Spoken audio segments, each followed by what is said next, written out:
So. All right, take it away, Ryan. All right, we'll call the meeting of the Lhasa Operations Committee, correct? Yep. To order at 9:03. Let's have everybody introduce themselves in favor of roll call, since I don't actually have the full list. My name is Ryan Yape, I'm Scioto Township Treasurer. Andrea Dorney. Jessica Flintoff, Scioto Township Clerk. Jeff Harms, Webster Township Trustee. Dave Fisher. Brandon Damon. Ted Erickson with IMEG Engineer. Thank you, everybody. Neil And Benetton. also Neil is here as well. I guess he's just watching. Okay, Neil Girl is here as well. We also have one member of the public as well. So, All right, with that being handled, we'll move to adoption of the agenda. Clerk Flintoff has written a proposed agenda on a whiteboard that we use for brainstorming and other activities. so I just wanna take a minute here. We're kind of down and dirty this morning. Ted and Brandon, I've got your items that you emailed as well as Andrea. Kind of hard to see. And I can read it off. Thanks, Ryan. We can read it off. The first item is the Operations Committee membership and process for agendas. Second is, I believe, Ted, your item, which is the engineer and CIP discussion. And then Brandon, you have a bunch of items, including tower painting, well testing, ferric level sensor. That's Derek, something. yep. Trickling filter, and a couple items about the wastewater treatment plant that Headworks. works and water Service line. service line. Okay, sorry. It's okay. Does anybody have anything else they'd like to add to the agenda that we're missing? Is the contract for lawn care gonna? Let's do that, Yeah. yes. Let's put this up here. We'll have the contract for lawn care under the second section. Oh, Thank the you, Andrea. engineer section. I have one thing that got emailed to me. Sure. It's a service agreement for the cathodic protection at the water tower. Cathodic protection. CATHODIC. That's for corrosion control. Isn't there one of those sensors in your hot water heater too? Yes, Similar to that.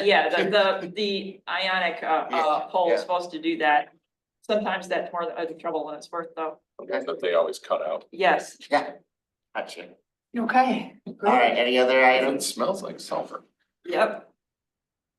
All right, hearing no other items, would anyone like to move the agenda as proposed? So moved. Second. Right. All those in favor say aye. Any opposed? All right, motion passes. Next, we'll go to public comment. Anyone, there's no one present in Township Hall. Anyone online that would like to speak to any items? If so, please raise your Zoom hand. Seeing no interested public, Ryan? All right, at this point, we would go on to approval of the minutes, but I'm not sure if We don't have minutes from the last operations committee meeting.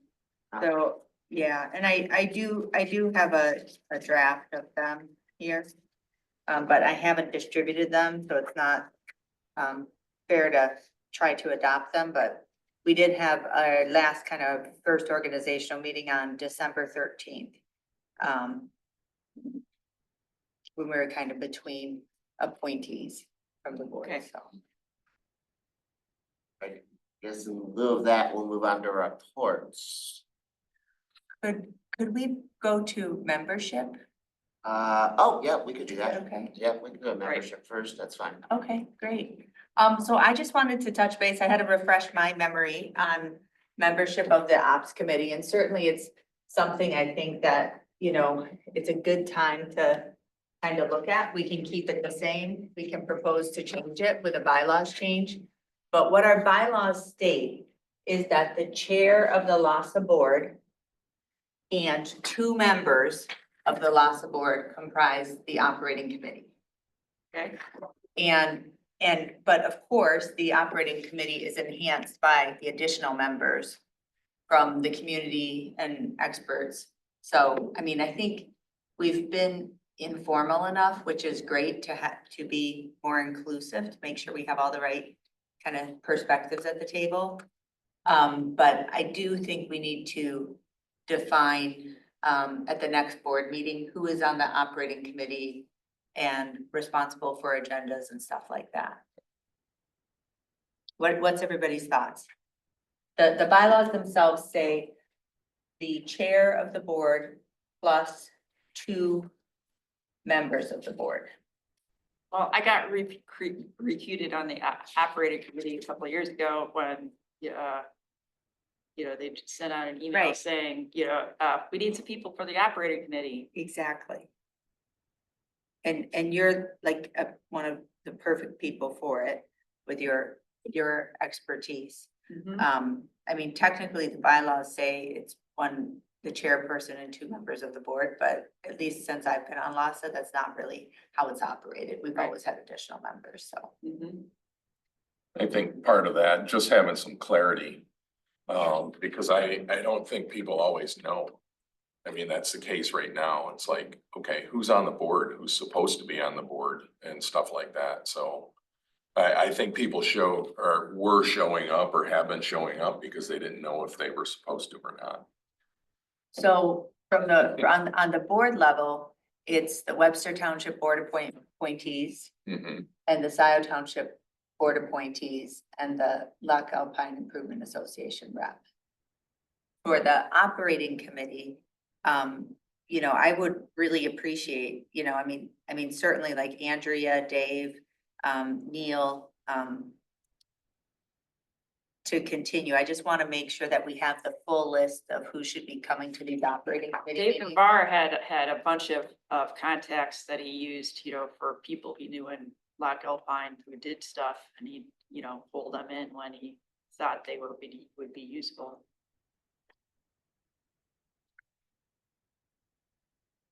He was kind of using Loch Alpine as, his brain trust for various problems.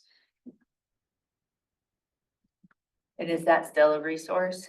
Somebody could call him and ask. Yeah. There's certainly a lot of people in Loch Alpine who would be happy to share what they know. Yeah. Okay, so for right now, we could potentially, reach out for additional people. We've got Neil, Andrea, Dave. Certainly Jillian, she's just unexpectedly out this week, but as chair of LASA, she's on the operating committee. I'm happy to be part of it and take minutes for it, as I do for the board, if that's helpful. And I feel like the more the merrier. I just kind of want to know what's the group that we can kind of plan on Right. regularly. So I don't know if Ryan, you want to be a part? Yeah, I I can commit to coming to these meetings regularly, especially if they remain during the workday. Okay, I'm already here since they're generally always here. that's great. And then Jeff, I think it's helpful to always make sure to have like somebody, at least one person from each township available. Yeah. I don't know. I'll talk to Okay. Mike about it. I mean, Okay. and that's the thing, like, for us, especially if it's on Friday, they don't work Fridays. Oh, okay, So this isn't a normal work day Okay. for people. It's not why I'm here. Mike just couldn't make it. right. But yeah, I mean, it's a question of, did all of us need to be here? One of us, how many? That kind of thing. And if we're looking at one representative, Yeah. then that we could decide it. I'll tell Mike that Yeah. and we can talk about it. I think that would be great. I mean, to have at least one rep from Webster. I think it's a good idea too, because that way then they can just disseminate that information to everybody else. That Yeah. This is what happened. This is, the specific stuff. Okay. So then Jeff, could you commit to having those conversations Yeah. internally and let us know by our next board meeting, which is Sure. Monday, April 7th at 5 PM? Yep. Okay, great.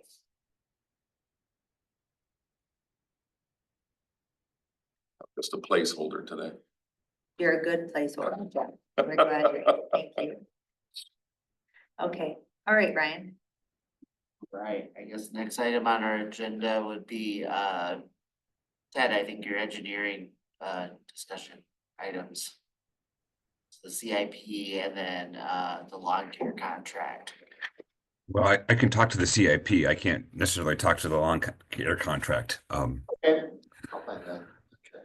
Okay. So I guess the background of this in roughly what 2003, 2004, that there was an SRF, a state revolving loan fund project that constructed the headworks and the equalization basin at the wastewater plant. And that bond is expiring soon. So, well, we paid off soon. And when I say expired, and we had talked about some improvements at the wastewater plant to kind of reuse that bond payment. And I guess I just kind of wanted to open up that discussion a little bit. We had talked about a filter and a ultraviolet disinfection system to help polish the wastewater the filter helps polish the wastewater for the phosphorus, and the ultraviolet disinfection gets rid of the chlorine gas. So those are kind of things we had penciled. And there's some other maintenance things. Brandon mentioned the trickling filter arms need to be replaced. So we had looked at, kind of doing that type of work when that bond payment expires. So I just wanted to open up the discussion. If I can share my screen, I think. Yep. Screen 2. Yes, share. We had put this together with the Woodhill group last year. Kind of just threw some placeholders at this. This is what I just mentioned in terms of the filter and the UV. We're looking at the water plant generator and rebuilding the iron filters in 26. And this year we had the Wellhouse 2 generator. So the tower, I think, is on Brandon's list, so I won't necessarily touch on that. But these are just items that we had penciled in last year. And I guess I wanted to open it up for discussion and thoughts on that. So this is a adopted capital improvement plan that we did, was it in June or sometime in Yeah. the summer? Yeah, when we adopted our budget last year. So we'll have this paid off by when? Ted? I think it's 26 or 27. I'm not exactly sure. But it's coming soon, and I don't know what the payment amount is either. If Michael was on, he probably would have that information. Yeah, Michael's not on, right? No, he's not.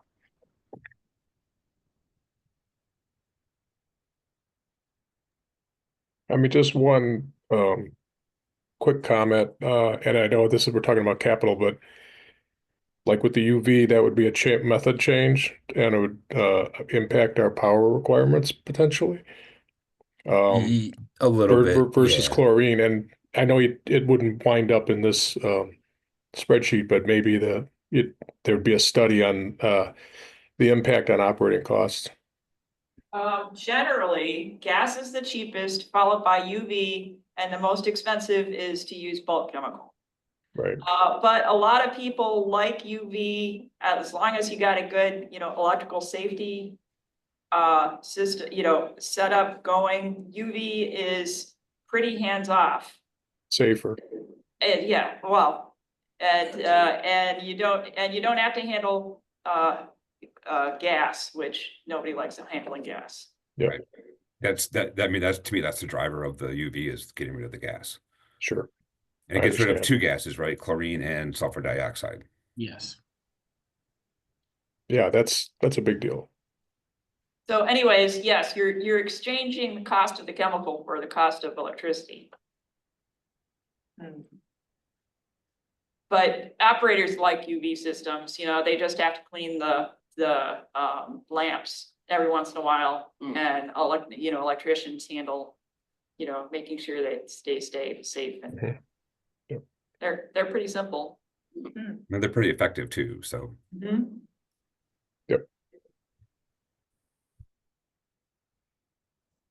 So what kind of information do we need to gather to make this decision? Is this kind of a, Well, I Wow. guess, I mean, if we're gonna proceed with the well house generator, the water plant generator, we just need to get going, I guess. Mhm.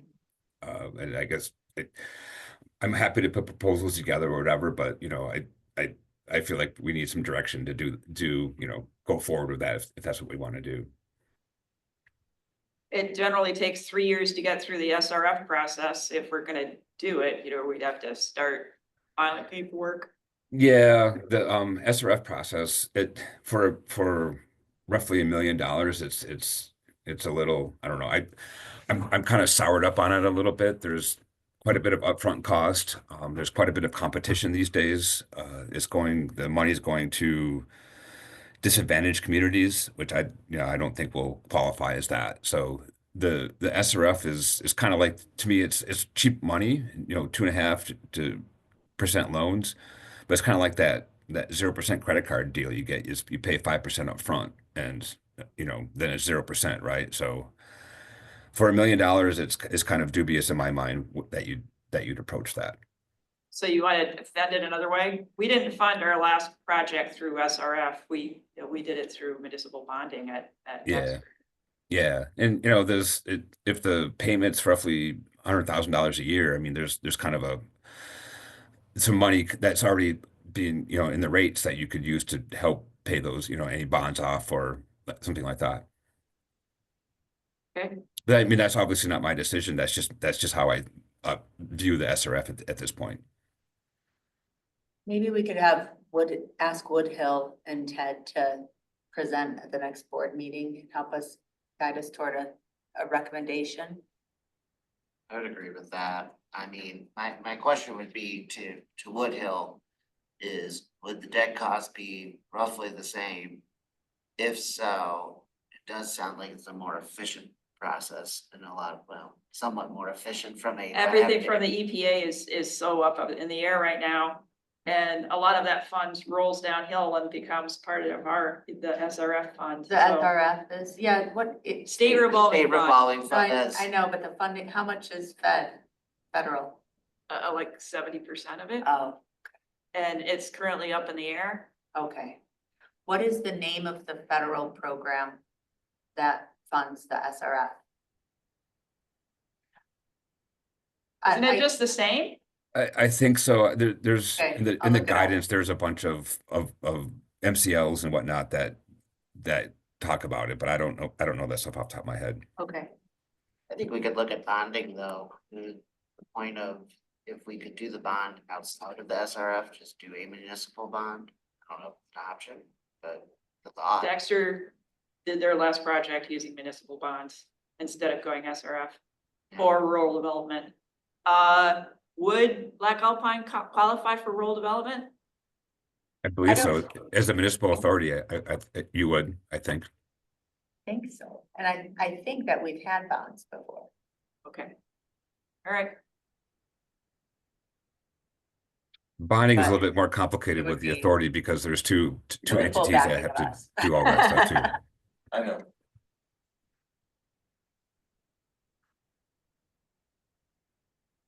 Okay, well, maybe we could ask at our next meeting, Woodhill to present with Ted on both the SRF option and potentially a bonding option, what that might look like. I will work with Michael to come up with something. Thank you, Ted. Just quickly looking at the USDA modern environment map, Loch Alpine looks like it's within the zone for eligibility. Okay. It's good to know. Thanks, Ryan. Yep. All right, I guess going to the lawn care contract. which was really not Ted, but I got put there. Yeah, that's just where I put it on the Yeah, board. it bothered me Get my about mower it out. at the LAIA meeting on Wednesday, saying, that the LAIA approved their half and what was the status on our half, and I went, I don't know. So I sent out an email. So I think this is something that we've just paid, Right. and Okay. which is fine with me, but it's good to bring it to everybody's awareness. Right. And so we share lawn care costs with the Improvement Association. I don't know what the split is. But it would just be an invoice I think we need to approve at our next board meeting, probably. Okay. I would agree with that. I mean, it seems reasonable. All right, so I'll add that to the proposed agenda for the board meeting too. Okay.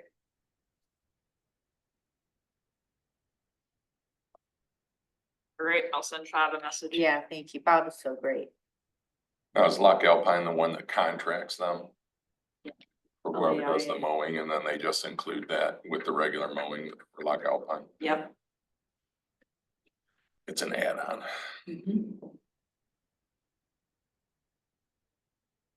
Okay, All right. Hey Brandon, let's go your items. Well, there's actually a couple things I wanted to bring up before that I actually forgot to add to your agenda real quick. that's fine.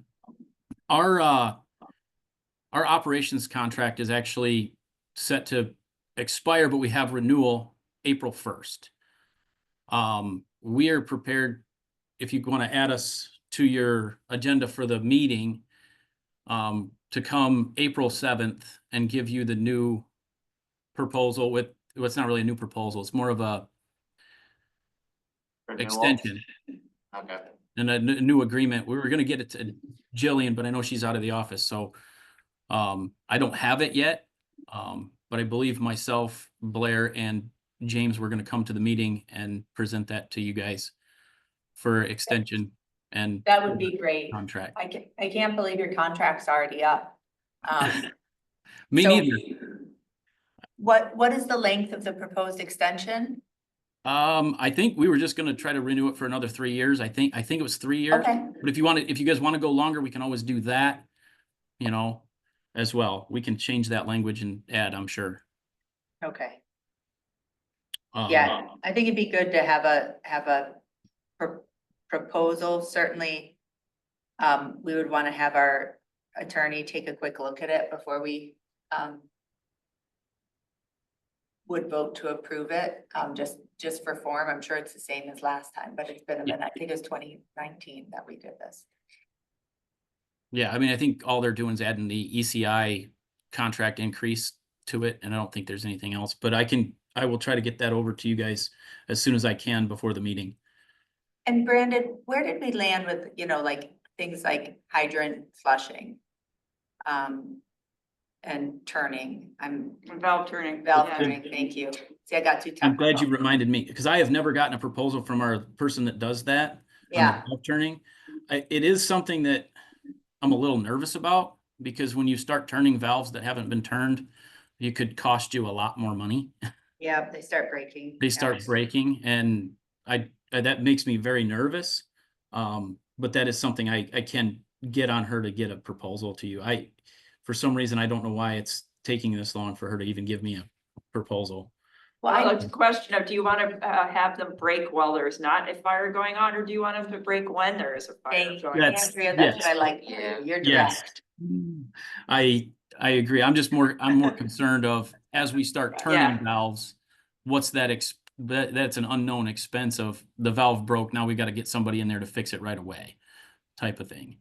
Well, and but I do agree with Andrea. I mean, it was so, such an unfortunate situation. Everybody was okay. That's what's most important.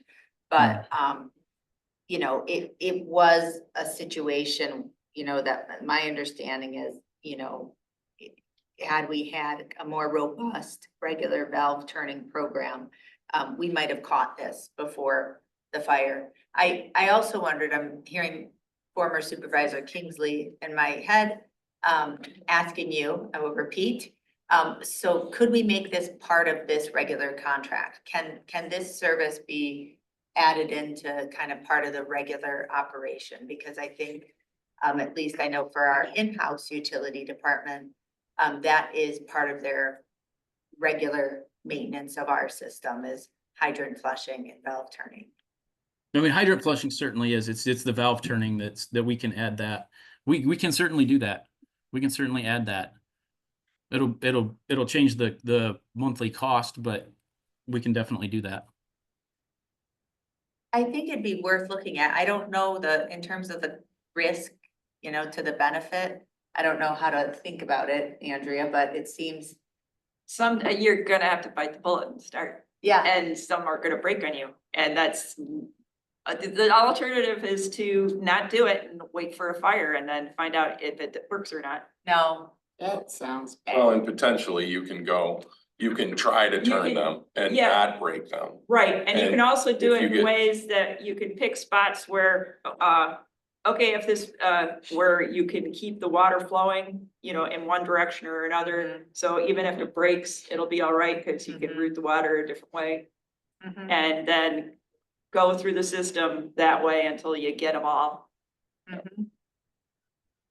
So in terms of what records do we have about kind of how, I mean, have some of these valves just not been turned in a decade or, Yeah, I don't have Okay. any records of any valve turning. okay. Yeah, that I've that's, found. and I think that's what we'd established before at this board table, so I just wanted to bring it back up, and it's nobody's fault, it's not a, bad thing until we have an emergency, so I do think this is a priority to get on top of. It's also, it's good to get a baseline to find out which ones operate and which ones don't. Mhm. So then you can put together a possible estimate of saying, we got 6 that we tried to turn, we didn't want to break them, so we didn't continue to turn them. And say we may have 6. Do you know, are a lot of these in wells or are they actually in like curb stop boxes? They're all in stop boxes. They're in stop, so there's no access per se to them. Yeah, no, they're just in what we call D boxes. It's a Yep, 2-inch I- D box. So I know what D boxes are. Okay, Brandon, he would work for OHM oh, okay. Wow. as a PE, so I'm not a PE, you're not a PE? Okay. well, construction manager, but Okay, Oh, That's great. I have 10 more questions for you now. yeah, I may have answers, but okay. Interesting. I do a lot of final inspections and plan review. Okay. Perfect. That's great. like a PE. Like, but not. So the other thing that kind of came up is the MPDS permit renewal is due April 4th. That is in our contract to do. We are working on that. And should have the renewals due April 4th. We should have it submitted by April 4th. Great, thank you. So tower painting questionnaire. I'm more just wondering what the status is. I know you guys wanted your attorney to review I believe the insurance side of stuff or something, I believe, if I remember correctly. Is that what you needed from our last meeting, Ted? Howard? Ted's gone. Ted left. No, I'm here. I'm here. Oh, sorry. I just went dark on you guys. Okay, Yeah, I think that was my recollection is that you guys wanted the attorney to look at the insurance stuff. I mean, that's similar to things we've seen in other projects, but we're not attorneys or insurance people, so. And Brandon, can you, What's that? where is that form? Is that in the email that you sent? I believe so, yes. Okay, great. Or, yeah. So in order for Dixon to even start, to even squeeze it in for this year, we need that as soon as possible. We want to squeeze the tower painting in this year, in the fall. It's the 2024 spec preparation letter, Letter. Jessica. Yeah. Yeah, I remember we had talked about, if we needed the attorney review on that, and I thought we landed. Well, I may be misremembering that. I thought we'd landed that. We didn't, but I can send that over. folks want to. I mean, I know Ted, you'd explained that it was pretty standard. I thought we'd already approved this. Yeah, I thought we had to. Looking at it, nothing jumps out at me, but I'm not an attorney or an insurance agent.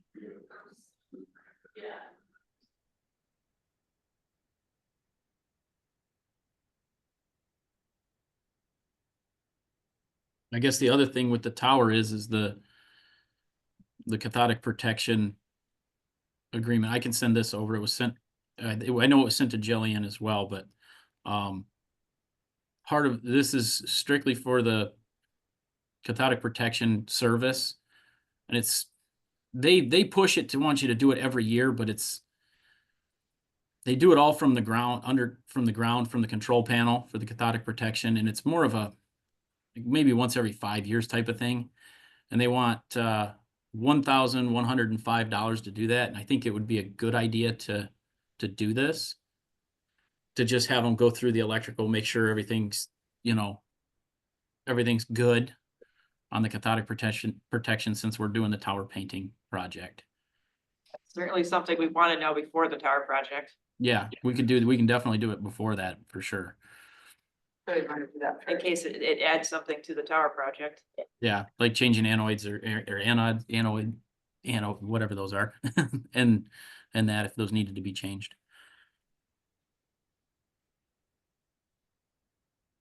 You can add that to the next meeting so we can approve it. Okay.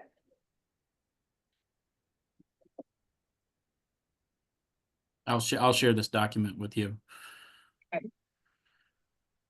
And Neil's got his hand up. Neil has his hand up. Hi, Neil.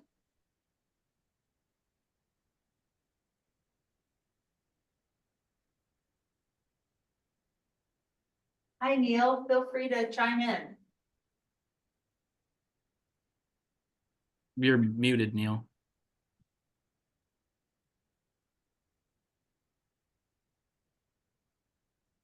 Neil, I allowed you to speak, but I need you to click the unmute button. Or send something in chat. Yep. Can you hear me? Yes, Yeah. hi, Neil. Okay, anyway, the Caviani family lives to the right of the tower. And they've been very friendly over the years, but I mean, there's only a few feet under the shadow of that tower owned by Lhasa. So whatever we do, we want to make sure we have good relations with the Caviani family on how they go about disturbing their property. That's a great point, Neil. Thank you. Yes. So before we start this Thanks. work, we want to talk to them. I'm anxious to see the runoff from the rust collected in the belly of that tower. It's been a long time since it's been drained. It's true. It's been a while. So I did get a price for well testing, and what that kind of involves is they don't pull the pumps or anything, but what they do is they test the flow rates of the pumps. It's nothing that I've found in the records at the plant for the past that it's been done. It's just more of a good practice, and for $1,050, it's pretty cheap for 3 wells. They come out, we isolate the well, they do the pump test, check the flow rates, make sure everything's, drawdowns. They actually do efficiency testing to see how efficient the motor is as well. And then they give us a report on that, so that we can kind of compare those reports as we go along. Something to do, once every 2 to 3 years to try to, hey, how's this well? Should we pull this well? Should we, maybe have this pump replaced type of thing. Something I think we should look at doing. Northern Pump and Wells, who I got the price from, there are other companies that do it, but they've been pretty good to me over the years, and they're usually the cheapest from what I've found. If that's something we want to add to the board meeting, or We do this in Dexter too. You do? Yeah. Okay. And they keep going around and then you can, from the report, you could basically decide which well you need to put money into next. Okay. Great. So we'll Does add it- that to the next board meeting. Does this encompass any buildups on the well screen, need for flushing? I mean, that would probably be part of the data because you'd see how much the well would produce versus the Yeah. pump. Yeah, they do the drawdown to see how low Okay. it drops, so that usually tells if the screen's plugged. Yep, okay, And they'll give us a report telling us what recommendations they have. okay.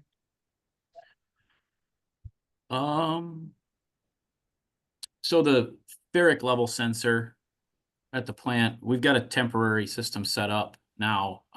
But it was a air bubbler type system that told us how many gallons was left in the tank. So Andy went to UIS and asked them to put us a actual level sensor in that's to replace the bubbler system since it went out. And tie it to SCADA. We asked him to tie it right to SCADA because it would give us, we can set parameters in the SCADA. So if, we happen to not be there, something happens, the tank drops too low or something along those lines, it can give us those alerts. And that price is for $8,750. Is this for a day tank or for bulk storage? It's bulk storage and day tank. We draw right out of the bulk storage tank. For the same? Yep. What do you, okay, how are you gonna keep it corrosion proof, which is a big problem with ferric? I'd have to ask Andy that. Right, I- I mean, sorry, in Dexter, we go up with with a measuring stick and measure it, cause and somebody just does it once a month and measures the height of the Ferric. and then we order off of it. I don't know if because basically our level sensor burned out because of corrosion, and then we never replaced it because we could just use Yeah. a stick instead. Yeah, this takes. So ask them how long it would last. Well, I'm trying to think. This one that they quoted is a radar version, so it doesn't actually go down into the tank at all. It's just above the tank, Okay. in a hatch on the side. I've had the ultrasonic versions of this. The radar's a little better. I've had the ultrasonic versions last, 15 years. A couple plants I worked at that they'd been there since before I was there, and they were still working really well.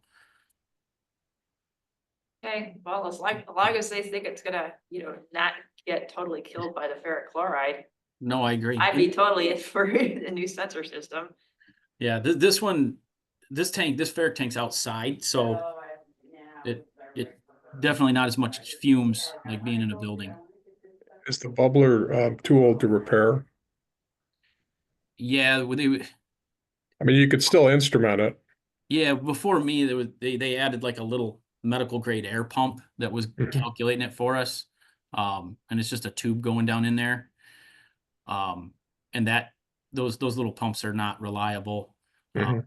The air compressor system that's there has been down for years. We don't even Oh. use it. It's not even something we use for anything anymore. Yeah, yeah. We just thought this came in a little higher than I thought price wise, but we just thought this would be something you guys might be interested in. If not, we set up a sight tube on the side as well.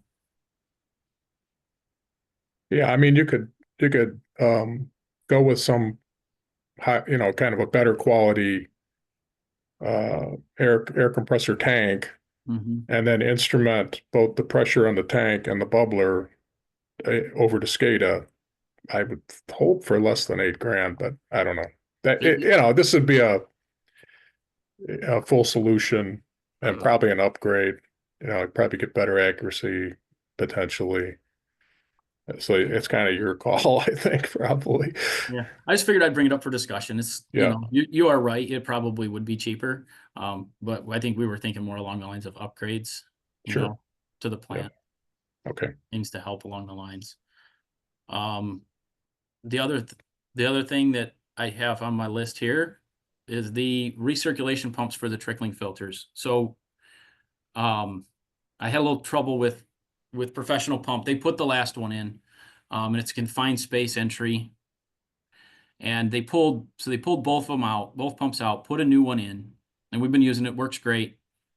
And they got me over I was like last month, they got me over a price for the rebuild of the one that one of the ones they took out. And I don't remember the exact price of that, but it was cheaper to buy a new pump, a new Embara pump for $2,151. And I want to say the flight was close to $8,000 to rebuild it. So I kind of wanted to present this idea to you, and I did get a final price plus installation because, like I said, it is confined space entry. They have to go down and bolt it up to the pipe. The final price from them for installation was, with the pump, is $8,700 for the installation included with that. So kind of a discussion item. If it's something you want to, we could talk about the board meeting and maybe move forward with it, because I think that's the most economical option. Yeah, Well, you definitely need a recirculation pump. Yeah, Right. there's two. Filters. There's one there now that is working. And this is the second one. So Right. two is better than one for sure. Yep, certainly kind of is. a general comment. In the systems we were doing for the VOC removal systems, we were building. We used Gould's pumps for years and years, and we worked with Professional Pump too. And in the last, when the supply chain stuff happened, they started quoting us Ibaras, and they seem pretty good quality pumps and quite a bit more economical. So Yeah, our experience is good with them. yeah, this is an Embara. It's a good pump. Yeah. I would, if it wasn't a submersible pump, I would not recommend it. I've had some bad experiences with Transfer. dry pit submersibles. But these have been pretty good to us. Yeah. The other thing I'm still waiting on is the Headworks building heating unit for the wet side of the raw building where the screen is and everything. It sits outside behind the building. We had some trouble with it this year. We were able to keep it running, but I think for next year we really should replace that unit. Because in years past, when we've had HVAC guys out there, they couldn't find the parts for this particular unit, and we were struggling with it. And maybe just upgrading this to a newer unit, I think would be beneficial. And I will try to get a price on that replacement. I thought I had an old one, but I can't find it in my email somewhere. I don't know why. But we'll get an updated price to try to see if we can, for something for next year in the summertime or in the wintertime. I mean, when it gets cold. And we've also had the water line that feeds the chlorine and the SO2. We've had numerous breaks on this line. I think we've repaired it 3 times in the last couple years, and it's been broke. I know we talked about it the last time. I've been trying to get a price out of Excavators Inc. And maybe Andy has it. He's on vacation right now, but I have not gotten anything from him on that. And I know he's who you guys like to use. What we were going to do is replace it from about the fence line where we'll have to install a curb box because we can't find a curb box on that line. We'll install a curb box at the fence line and then replace it all the way up to the buildings. Approximately, it'd be no more than 100 feet. I wouldn't think. And do it in this is copper, 1-inch copper. I was thinking to doing it in a 1-inch poly to prevent any breaks in the future, to hopefully avoid them. And I will try to have that price ready for you guys for the board meeting. If I can get DeWolf to get me over a price.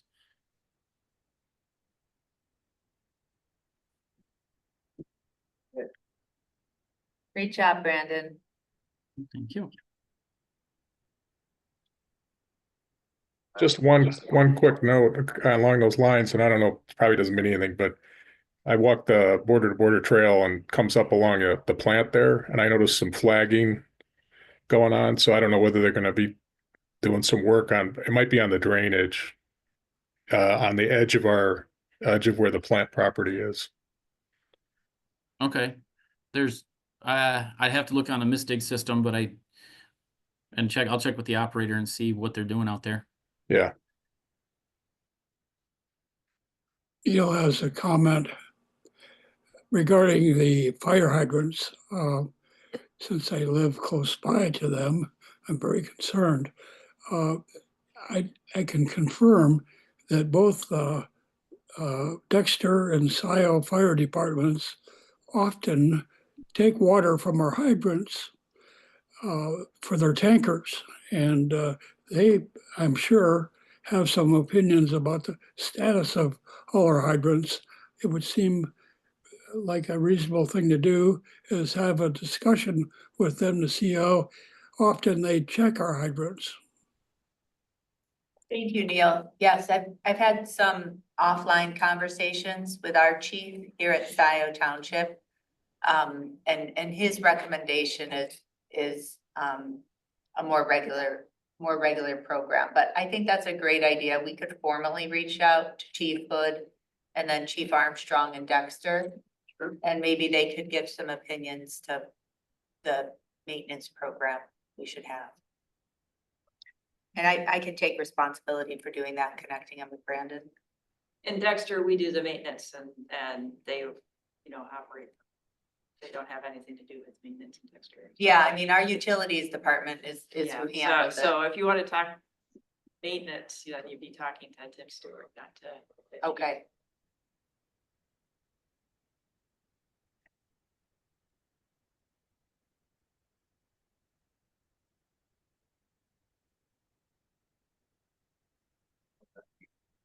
Well, that all being said, finishes the proposed agenda. Did anyone have anything else? And quick question, Brandon, how many hydrants and D boxes are we talking about? You got an idea? Not without looking at the map. I don't remember how many hydrants there were. We flushed them all in October. All the hydrants were flushed. And we didn't really have any issues with any hydrants that I was ever made aware of. You think they're more at the standard, like 400 feet between them? Yeah, I think so. I Okay, think so. I know I want to say around 150 or 200 hydrants, but I'm not 100% sure without looking at the prints. There are a few older hydrants that, I know there's one outside the plant that probably we should maybe look at replacing because it is an older hydrant. It's not really, I don't remember the brand offhand, but a little harder to get parts for those. And I know when Ted did a bunch of the water main repair stuff, they replaced them with East Jordan hydrants. So we can always get a count of those older hydrants. So we have 80 hydrants and 116 valves, according to my records. Oh, thank you, Ted. Took me a minute to find it. is that including the companion valves for the hydrants? No. So the 80 hydrants would have their own valves. The system valves would be different than the hydrant valves. Okay.